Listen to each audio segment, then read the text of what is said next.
would like to share my story with you and tell you how my life has changed from someone who was considered to be very handicapped to someone who has become empowered and in control of my life.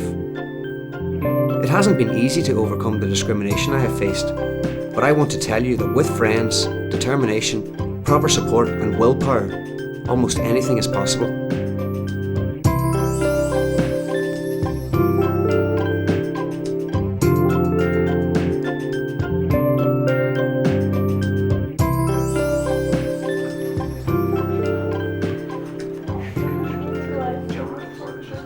I suppose you are all wondering why you are here. Well, I would like to share my story with you. I will start with the year I left school.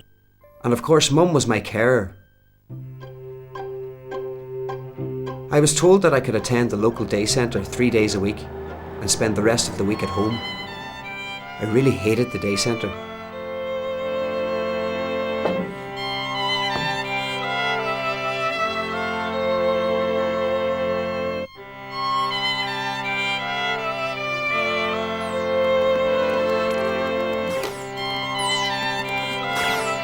There was nothing meaningful for me to do there.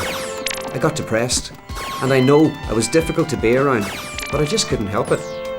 I felt useless and became bitter about how I was treated because of my impairment, something I had never felt before.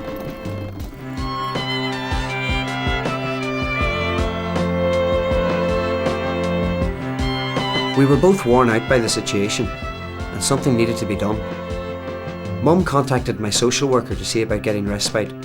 To cut a long story short, it was arranged for a care worker called Tom to come and take me out for a few hours once a fortnight to give Mum a break. In those days, my need for a break didn't seem as important. Tom was okay, but after a while we seemed to end up in the pub every time. Tom's friends were always there, which would have been fine if they had included me. But no, I was left on my own while Tom chatted to his mates. It was amazing, but after a while I started to feel invisible. No one ever spoke to me.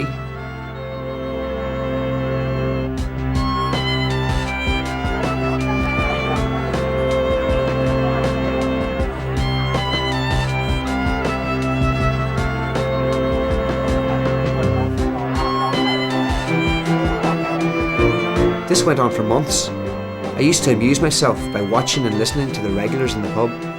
There were some real characters. Mum really enjoyed it when I told her about them and described them to her. She always said I had a very dry sense of humour.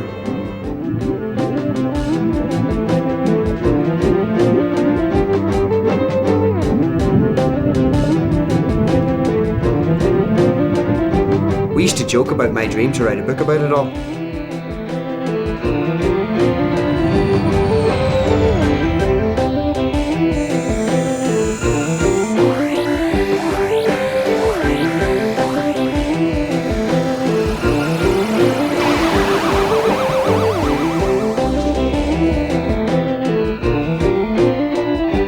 So it continued, until one day Joe, the barman, came over to me.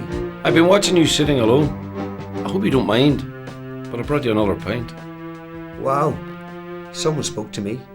I'm not invisible after all. Joe explained that he had seen me sitting alone, abandoned. I told him about Mum and how she needed a break. If I complained, maybe we would lose the respite altogether. After that, Joe always came over for a chat. I began to look forward to my trips to the pub. Joe was highly amused by my descriptions of his regular customers and introduced me to some of them. Matt is too modest. He's a real gift for capturing the comedy of someone's character and mannerisms. Anyway, on with the story. I told my wife about Matt, and she suggested that he might be interested in a community event she was helping to organise. I showed Matt a leaflet about it, and we decided to go along together. I arranged to pick Matt up. That was a laugh. I'd never helped anyone to transfer from a wheelchair into a car before, and I made a right mess of it. But I'm learning. The next hurdle was parking the car. The car park was right beside the community centre, and everything was accessible. Brilliant, except some twit had parked right up close to the line dividing the two car parking spaces. We couldn't get the passenger door open, let alone get Matt out and into his wheelchair. Eventually, we got sorted and went inside.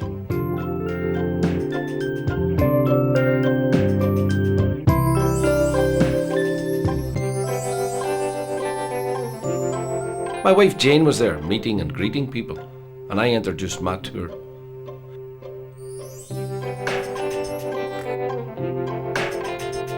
She showed us around and told us what was going on during the day. I was keen to see the video that was to be shown, so we went into the main hall.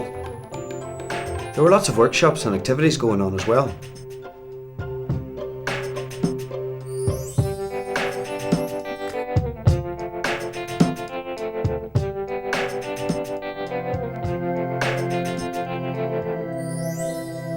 The video was really interesting and made me realise that maybe I could make choices about my life instead of other people controlling me all the time.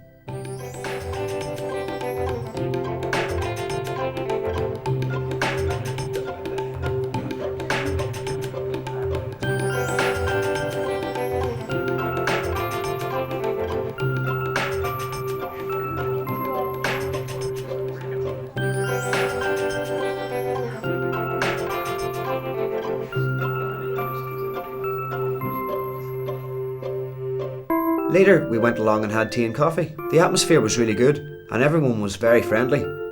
They even spoke to me, not over the top of my head to Joe. How refreshing. People of all ages were there, and Jane, Joe's wife, explained that the whole point of the day was to help the community to understand how to include everyone, disabled and non-disabled people, people with mental health differences, older people and children. Later, I asked Joe if he could help me get more information, and we decided to visit the website address that was given at the end of the video. The website was well laid out, and there was a lot of very useful information. Some things that we had heard about at the community event, like person-centred planning and circles of support, as well as other information about relationship mapping, giftedness dreaming, and something we had never heard of, direct payments.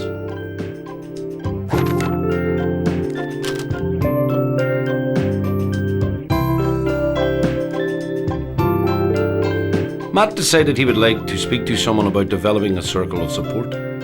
Following a phone call to Circles Network, a facilitator called Wendy came out to meet Matt. He worked on Matt's relationship map, identifying everyone in his life and where they fitted in. Next thing I knew, Matt asked Jane and me to be in his circle. What a compliment. We were delighted. Matt's first circle meeting was a night to remember. Great fun. And Jane and I met the other folks Matt had asked to join the circle. A teacher from his old school, his cousin who was the same age as Matt, and of course, his mum.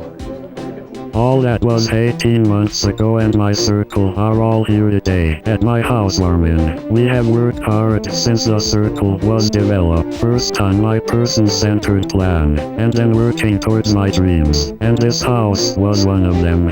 Thank you to all my new friends. Cheers. By the way, I have started my book.